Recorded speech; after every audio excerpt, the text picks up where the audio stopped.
नमस्कार, स्वागत है आप सभी का आपके अपने ऑनलाइन इंस्टीट्यूट निशांत ज्ञान के यूट्यूब प्लेटफॉर्म पर। मैं नितिन उपाध्याय आप सभी साथियों का स्वागत करता हूं, अभिनंदन करता हूं आज के अपने इस वीडियो में। मित्रों, आज जो है गणित की श्रृंखला को आगे बढ़ाते हुए मैं इकाई 16 पे पहुंचा हूं और इकाई 16 और इकाई 17 के जो कॉन्सेप्ट हो सकते हैं वृत्त से संबंधित, जो आपके एससीईआरटी में कॉन्सेप्ट दिया गया है, उस कॉन्सेप्ट को हम 15 से 20 मिनट की वीडियो में बताने वाले हैं। और कल वाली जो वीडियो आएगी इसी से रिलेटेड, इसके जितने भी एससीईआरटी के सवाल होंगे मैं उसके क्वेश्चन की प्रैक्टिस करवा दूंगा। तो दो वीडियो में इकाई 15 और 16 समाप्त हो जाएगी और उसके बाद दो वीडियो में बाकी के जो चतुर्भुज दिए गए हैं वो चतुर्भुज मैं समाप्त कर दूंगा। 4 वीडियो अभी आपके बीच और जाने वाला है, ठीक है। तो चलिए वृत्त के बारे में हम बात करते हैं। तो वृत्त के बारे में कुछ भी नहीं बताना है, बहुत सारी चीजें आप लोग जानते हैं। इकाई 15 को जो दिया गया है, ये बताया गया है कि वृत्त की परिधि और व्यास में संबंध। क्या बताया गया है? वृत्त की परिधि और व्यास में संबंध आपसे पूछा गया है, मतलब इकाई 15 में बात किया गया है। ध्यान रखिएगा, वृत्त होता है, वृत्त का एक केंद्र होता है। इस केंद्र को आप सभी लोग जानते हैं। वृत्त के केंद्र से, ठीक है, वृत्त के केंद्र से जो रेखा खींची जाती है, वृत्त की जो मतलब कि जो बगल इस तरीके से खींचा गया है, इसको हम परिधि बोलते हैं। इसको क्या बोलते हैं? इस जो पूरा घेरा वाला घेरा किया गया ना, इसको हम परिधि बोलते हैं, ठीक है, परिधि बोलते हैं। या इसी परिधि को हम जो है परिमाप भी बोलते हैं। क्या बोलते हैं? परिमाप भी बोलते हैं, ठीक है। और वृत्त के केंद्र से इस परिधि तक मिलाने वाली कोई भी रेखा हो वह उसकी त्रिज्या कहलाती है, ठीक है। वह उसकी क्या कहलाती है? त्रिज्या कहलाती है। समझ में आया ना? ये रेखा कहीं भी आप मिला देंगे तो यह इसकी त्रिज्या ही कहलाएगी। क्या कहलाएगी? त्रिज्या ही कहलाएगी। इस बात को आप ध्यान रखिएगा। और इस त्रिज्या को जैसे ही आप मतलब एक तरफ आप बढ़ाए हैं, परिधि तक पहुंच गया है, दूसरी तरफ उसी रेखा को खींच दीजिए, दूसरी तरफ परिधि तक मिला दीजिए, तो ये पूरी रेखा इस वृत्त की जो है व्यास क्या कहलाती है? व्यास कहलाती है, ठीक है। क्या कहलाती है? व्यास। समझ में आया ना? तो उम्मीद करता हूं व्यास आप लोग समझ लिए हैं क्या होता है, त्रिज्या क्या होती है और परिधि क्या होता है, ठीक है। परिधि क्या होता है? जो घेरा होता है उसे हम परिधि बोलते हैं। त्रिज्या क्या होती है? वृत्त के केंद्र से परिधि तक कोई भी रेखा कहीं से भी मिला दीजिए, वह जो है वृत्त की त्रिज्या कहलाती है। और व्यास क्या होता है? उसी त्रिज्या का आप दुगुना कर दीजिए। इसी जो त्रिज्या है, कोई भी त्रिज्या है, उसका दुगुना कर दीजिए तो उसकी क्या कहलाती है? व्यास कहलाता है, ठीक है। ध्यान रखिएगा, वृत्त की परिधि का जो फार्मूला होता है, वृत्त की परिधि का जो फार्मूला होता है ना, वो फार्मूला होता है 2 पाई आर। क्या होता है? 2 पाई आर, ठीक है ना। वृत्त की परिधि का फार्मूला होता है 2 पाई आर। और अगर यहां पर पाई की वैल्यू की बात की जाए, पाई की वैल्यू आप लोग 22/7 लगाइएगा और 22/7 के अतिरिक्त हम पाई की वैल्यू 3.14 लगाते हैं। क्या लगाते हैं? 3.14। और इसकी खोज किसने किया था? तो इसकी खोज जो है आर्यभट्ट ने किया था। इस बात को भी आप लोग ध्यान रखिएगा, क्योंकि ऐसे सवाल अब परीक्षा में आ रहे हैं, ध्यान रखिएगा, ठीक है। और मैं एक सवाल आप लोगों को बता दूं, ये जो रुपया वाला चिन्ह है ना, ये जो रुपया वाला चिन्ह है, इसकी तो खोज उदय कुमार ने किया था। तो आप सभी लोग जानते हैं, बंबई आईआईटी का एक छात्र थे, मतलब डिग्री होल्डर थे, उदय कुमार नाम था। उन्होंने 2010 में इस रुपये के चिन्ह का खोज किया था। लेकिन कुछ लोग गलती ये कर देते हैं, कभी कभी ऐसे लिखते हैं, जैसे 120 रुपया लिखना है तो इधर रुपया लगा देते हैं। ये गलत है। ये रुपया जो है आप लिख नहीं रहे हैं। 60 फॉर्म में जब लिखा जाता था तब ऐसे लिखा जाता था 120 रुपया बाद में, लेकिन यह इसका चिन्ह है तो हमेशा चिन्ह आगे लगाया जाता है। अगर आपको कहा जाए लिखिए 120 रुपया, तो यह इस तरीके से आपको 120 रुपया लिखना है। और आपसे कहा जाए लिखिए $120, तो डॉलर का चिन्ह ए है, इस तरीके से, क्योंकि चिन्ह जब भी होता है वह पेमेंट के आगे होता है, ठीक है। एक क्वेश्चन आपकी परीक्षा में भी आ सकता है। चलिए आगे बात करते हैं। वृत्त की परिधि बराबर 2 पाई आर होता है। और इस चीज को आप ध्यान दीजिएगा, जो त्रिज्या होती है ना, जो त्रिज्या होती है, इस त्रिज्या का हम दुगुना कर देते हैं। जैसे ही आप त्रिज्या को क्या कर रहे हैं, इस त्रिज्या को आप जैसे ही दुगुना कर रहे हैं तो क्या प्राप्त हो जा रहा है? व्यास प्राप्त हो जा रहा है, ठीक है। इस बात को आप ध्यान रखिएगा। अर्थात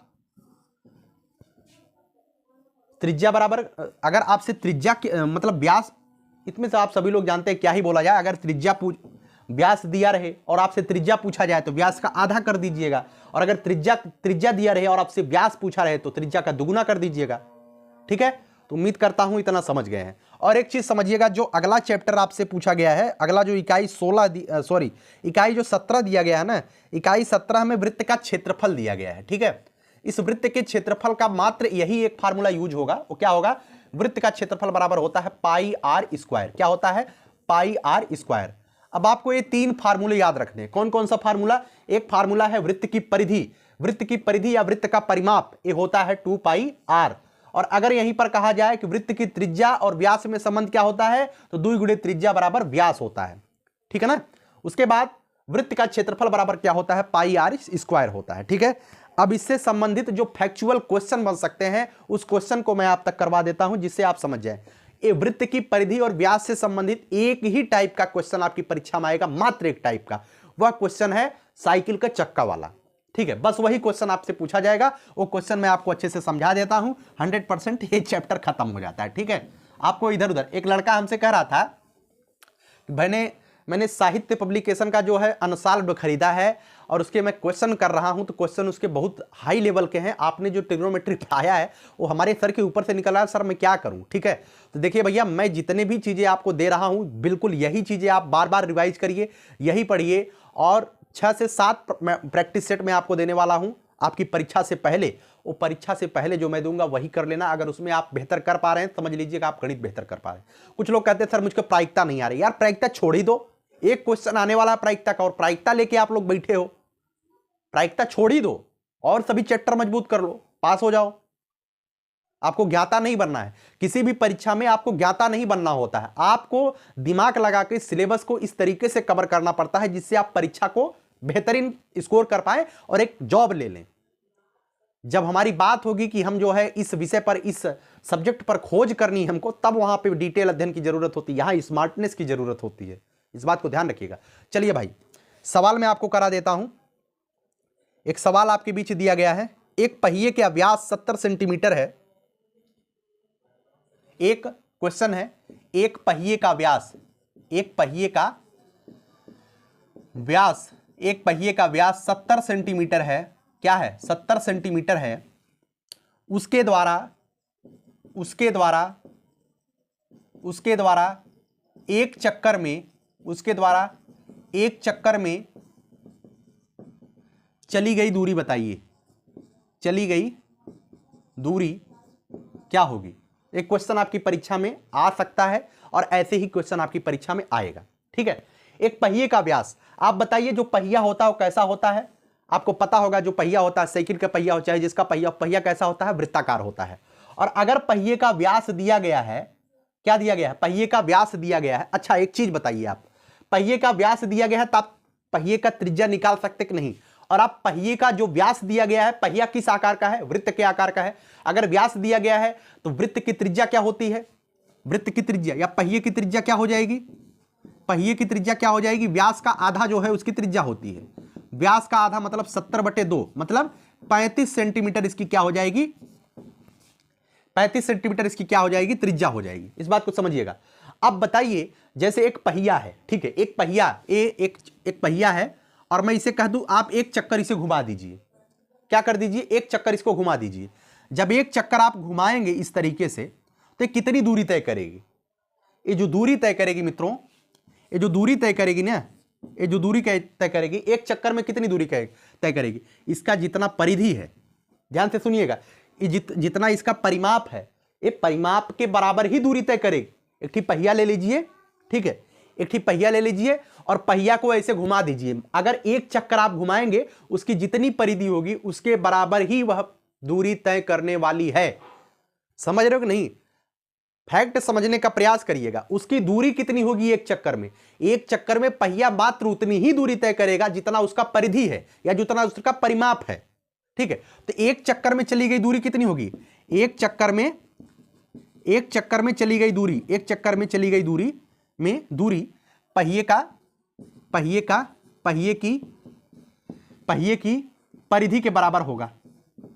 समझ रहे हो कि नहीं समझ रहे हो, एक चक्कर में चली गई दूरी क्या होगी, पहिए की परिधि के बराबर होगा। और आप सभी लोग जानते हैं पहिए की परिधि क्या होती है, 2 पाई आर होता है, ठीक है। 2 गुणे 22/7 और त्रिज्या कितनी है, त्रिज्या है 35, 7 × 5 = 35, 22 × 5 = 110, 110 × 2 = 220, 220 सेंटीमीटर यह जो है चलेगी, ठीक है ना। एक चक्कर में यह पहिया जो है 220 सेंटीमीटर की दूरी तय करेगी। उम्मीद करता हूं समझ गए हैं और बहुत बेहतरीन तरीके से समझ गए हैं। घुमा करके कैसो भी सवाल आपसे डाल दिया जाए आप उस बॉल पे छक्का जरूर मार देंगे, ठीक है ना। इसी वजह से कहा जाता है कि आपको जो है जब भी आप मतलब कि खेलने जाएं तो तो आपको पिच के बारे में अनुभव होना चाहिए। कहीं पर भी गेंद गिरे आपको ऐसा पता लगे कि गेंद कहां पे आने वाली है। बैट चलाना सभी लोग जानते हैं, लेकिन पिच का अनुभव बहुत कम लोग जानते हैं। ठीक है, चलिए आगे बात करते हैं हम। कॉन्सेप्ट आपका क्लियर रहेगा तो निश्चित तौर पे आप बड़े बड़े सवालों को भी टैकल कर पाएंगे। एक सवाल और मैं आपसे रखता हूं। एक पहिए की परिधि 320 सेंटीमीटर है। एक पहिए की परिधि 320 सेंटीमीटर है। 320 सेंटीमीटर है। उसके द्वारा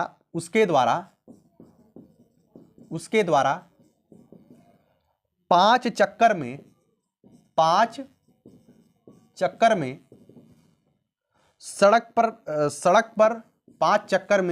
सड़क पर चली गई दूरी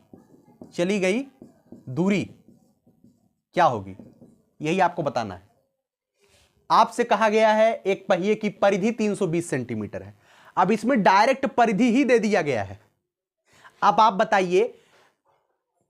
बताइए अगर परिधि दे दिया गया है पहिए का, ध्यान से सुनिएगा, एक पहिया है और इस पहिए की परिधि ही बता दी गई है। इस पहिए की परिधि ही बता दी गई है 320 सेंटीमीटर है। और जो पहिए की परिधि होती है, मैंने अभी आपको बताया, क्या बताया, जो पहिए की परिधि होती है वही उसके द्वारा एक चक्कर में चली गई दूरी के बराबर होता है। बताया ना, जो पहिए की परिधि होती है पहिए के द्वारा एक चक्कर में चली गई दूरी के बराबर होता है। आप सभी लोग जानते हैं जब पहिए की परिधि 320 सेंटीमीटर है तो मतलब एक चक्कर में वह 320 सेंटीमीटर दूरी तय करती है। इसलिए 5 चक्कर में कितनी दूरी तय करेगी? 5 चक्कर में कितनी दूरी तय करेगी? 320 गुणे 5, डायरेक्ट आप गुणा कर दीजिए। 3 पचे 15 होता है, 20 पंचे 100 होता है, 1600 सेंटीमीटर आ जाएगा। ठीक है, अब 1600 सेंटीमीटर को आप जब मीटर में बदलेंगे, 1600 सेंटीमीटर को जब आप मीटर में बदलेंगे तो इसमें 100 से भाग देना होगा। आप डायरेक्ट बता सकते हैं 16 मीटर। कितना होगा? 16 मीटर। इतना तो आप सभी लोग जानते हो भैया ना कि 1 मीटर बराबर 100 सेंटीमीटर होता है। उम्मीद है समझ पा रहे होंगे, 1 मीटर बराबर 100 सेंटीमीटर होता है। और अगर 100 सेंटीमीटर है तो मतलब उसका 1 मीटर है। सेंटीमीटर को मीटर में बदलने के लिए 100 से भाग करेंगे और मीटर को सेंटीमीटर में बदलने के लिए 100 से गुणा करेंगे। भाई समझ रहे हो, मुझे पता है, क्योंकि आप इतने भी कमजोर नहीं हो। ठीक है भैया, चलिए कितना हो गया? 16 मीटर हो गया। सवाल को समझ गए ना? ऐसे सवाल आपकी परीक्षा में आने वाला है और ऐसे सवालों को आप टैकल कर लीजिएगा बहुत आसानी से, कोई दिक्कत आपको नहीं है। चलिए एक सवाल और देता हूं। एक वृत्त की परिधि 11 सेंटीमीटर है, उसकी त्रिज्या कितनी होगी? बहुत आसान सवाल है, आप बताइएगा मुझे इस सवाल को। ठीक है, एक सवाल आपके बीच ये रखा गया है, उस सवाल को भी आप देख लीजिएगा। वो सवाल क्या कहता है आपसे? सम्मुख चित्र में वृत्ताकार पार्क की त्रिज्या, इस तरीके से एक वृत्त दिया गया है। चल ही नहीं रहा है कोई। एक वृत्त दिया गया है इस तरीके से,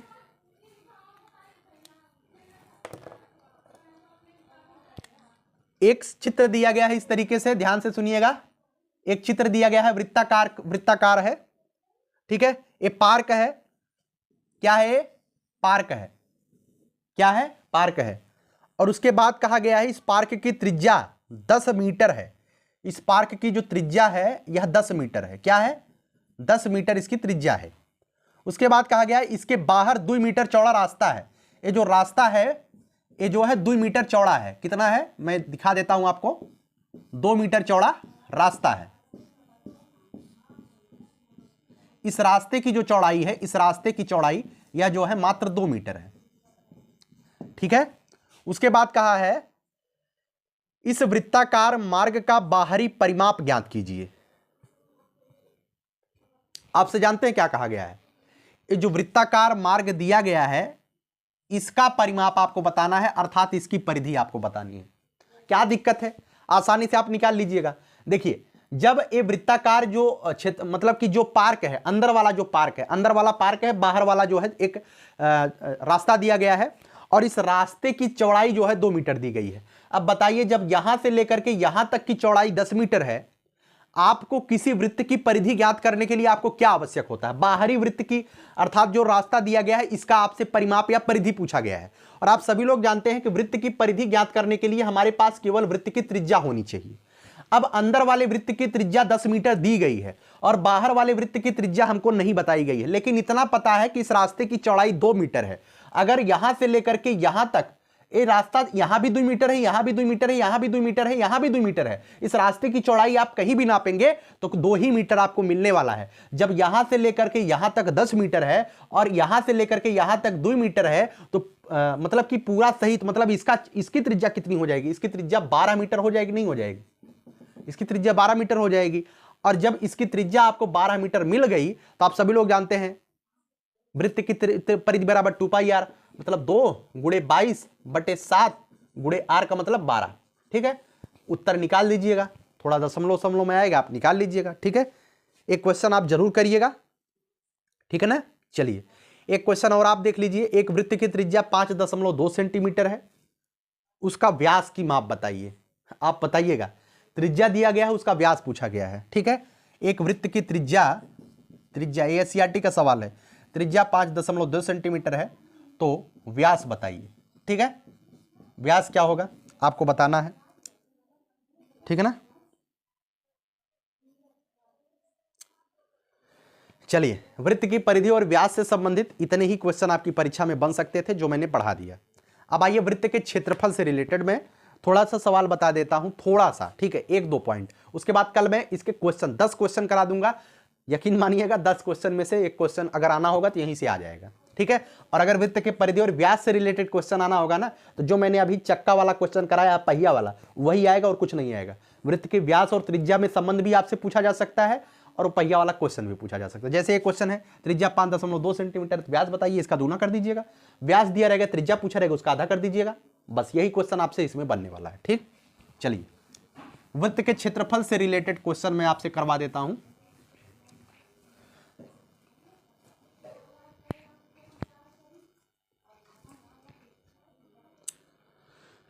वृत्त के क्षेत्रफल का फार्मूला आप लोग जानते हैं। ठीक है, एक सवाल है, इस सवाल को आप लोग लिख लीजिएगा, उसके बाद करने का प्रयास करिएगा। मैं आपसे बता देता हूं, घास के एक मैदान में एक खूंटी से बंधी एक गाय 14 मीटर दूरी तक चर सकती है। घास का एक मैदान है, ये मान लीजिए घास का एक मैदान है। क्या है?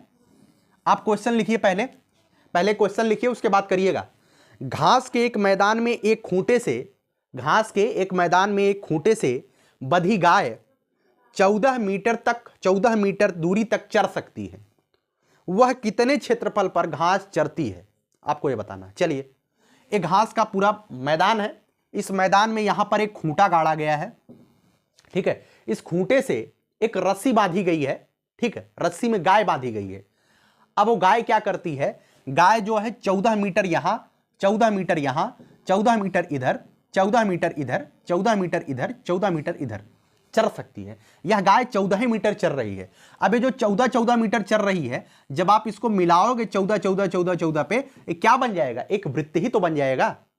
जिस खूंटे से बांधी गई है, गाय बांधने के बाद 14 मीटर इधर उधर चल रही है, वो 14 मीटर से एक्स्ट्रा नहीं जा रही है। अर्थात जब सारे बिंदुपथ को मिलाओगे, यहां खा रही, यहां खा रही, वहां खा रही है, सारे बिंदुपथ को जब आप मिलाओगे तो आपको क्या मिलेगा? आपको एक वृत्त मिल जाएगा।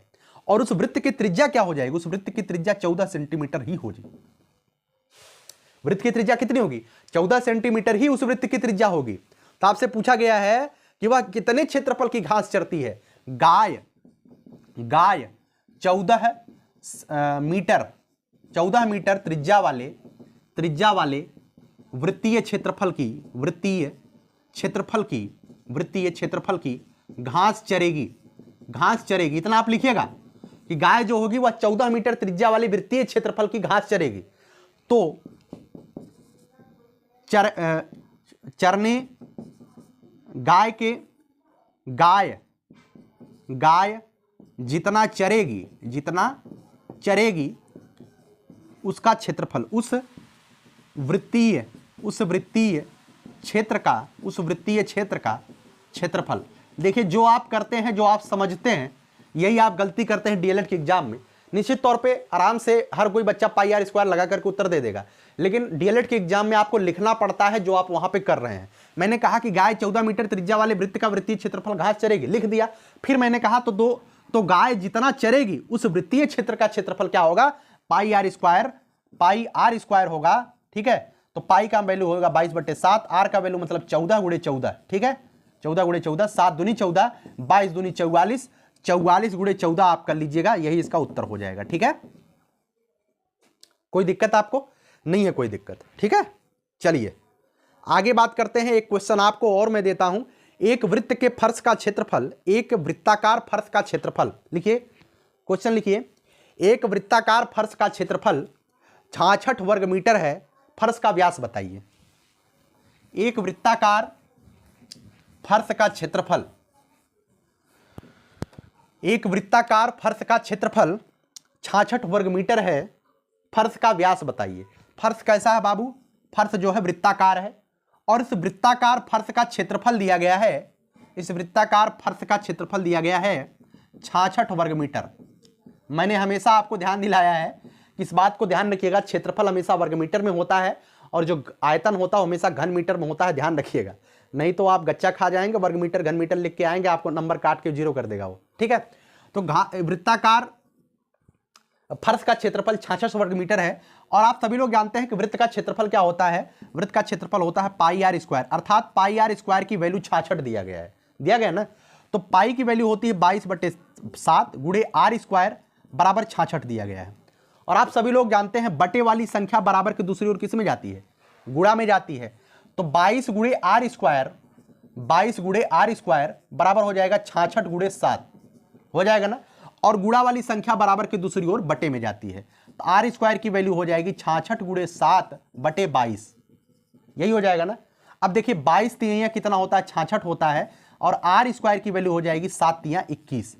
ठीक है, अब यहां से आर की वैल्यू जब आप निकालेंगे, तो आर की वैल्यू जब आप निकालेंगे कितना हो जाएगा, यहां से वर्ग हटाएंगे तो यहां वर्गमूल चढ़ जाएगा, √21।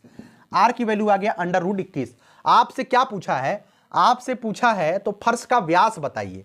फर्श का त्रिज्या आपको पता है, त्रिज्या आगे कितना, √21, तो फर्श का व्यास कितना हो जाएगा, तो फर्श का व्यास कितना हो जाएगा, इस त्रिज्या का दुगुना होता है, 2 गुणे √21, 2 गुणे √21 का मतलब एक गुणा ही नहीं होगा, 2√21 मीटर। ठीक है, ये मीटर में है तो मीटर में ही होगा। मात्रक का ध्यान रखिएगा, मात्रक जरूर लगाइएगा। ठीक है, 2 सवाल हो गया, ऐसे सवाल आपकी एससीईआरटी में पूछा जाएगा। ठीक है, 2-3 सवाल मैं और करा देता हूं। एक वृत्त के व्यास में, एक कल मैं कराऊंगा, अनुपात वाले सवाल मैं कल कराऊंगा। ठीक है, और एक सवाल और लिखिएगा, एक वृत्ताकार मैदान की त्रिज्या। ठीक है, एक वृत्ताकार, आप लिखिए सवाल, जितने भी इसके वाले सवाल है ना, अनुपात वाले सवाल मैं कल करा दूंगा। कल मैं 5-6 सवाल करा कर कल 2 वीडियो दूंगा। ठीक है,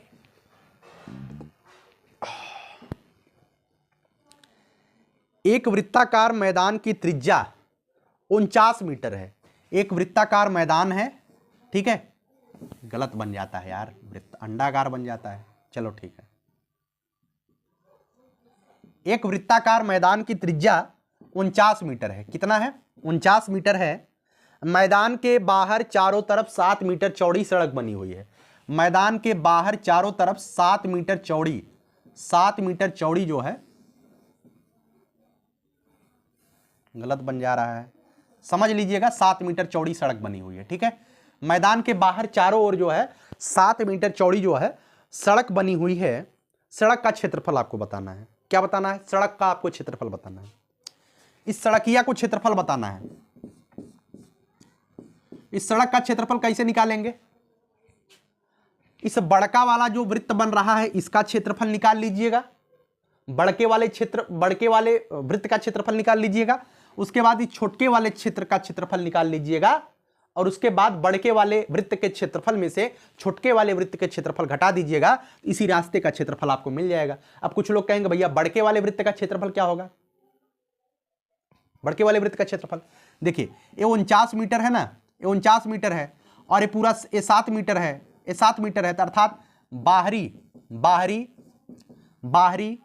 वृत्त का क्षेत्रफल, बाहरी वृत्त का क्षेत्रफल कितना होगा, पाई आर स्क्वायर होगा ना, तो पाई पाई का मान कितना होता है 22/7, इसका कितना हो जाएगा 49+7, 49+7 इसका वर्ग हो जाएगा, ठीक है 22/7। इसकी त्रिज्या कितनी हो जाएगी, बाहरी वाले वृत्त की त्रिज्या था, एक सवाल अभी मैंने कराया भाई, इसी वजह से मैं इतना ज्यादा जोर नहीं दे रहा हूं इस पे।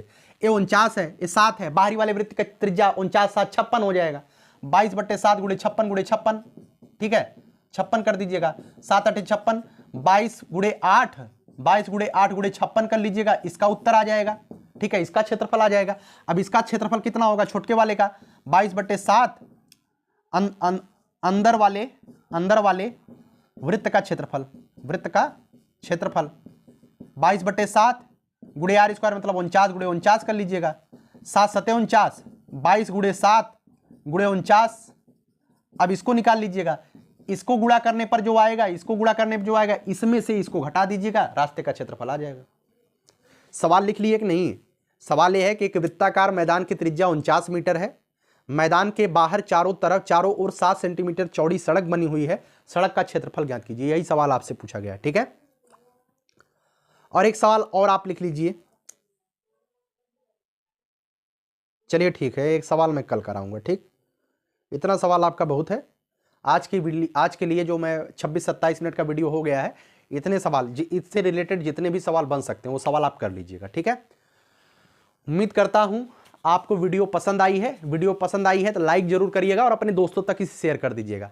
और आपकी जो डेट शीट आई है उस डेट शीट को सही मान करके आप तैयारी करिए, आप परेशान ना होइए डेट शीट सही है या गलत है, लगातार आप लोग प्रश्न मत पूछिए, उसको सही मान करके आप तैयारी प्रारंभ कर दीजिए, जो होगा वह आपके सामने होगा भाई, ठीक है।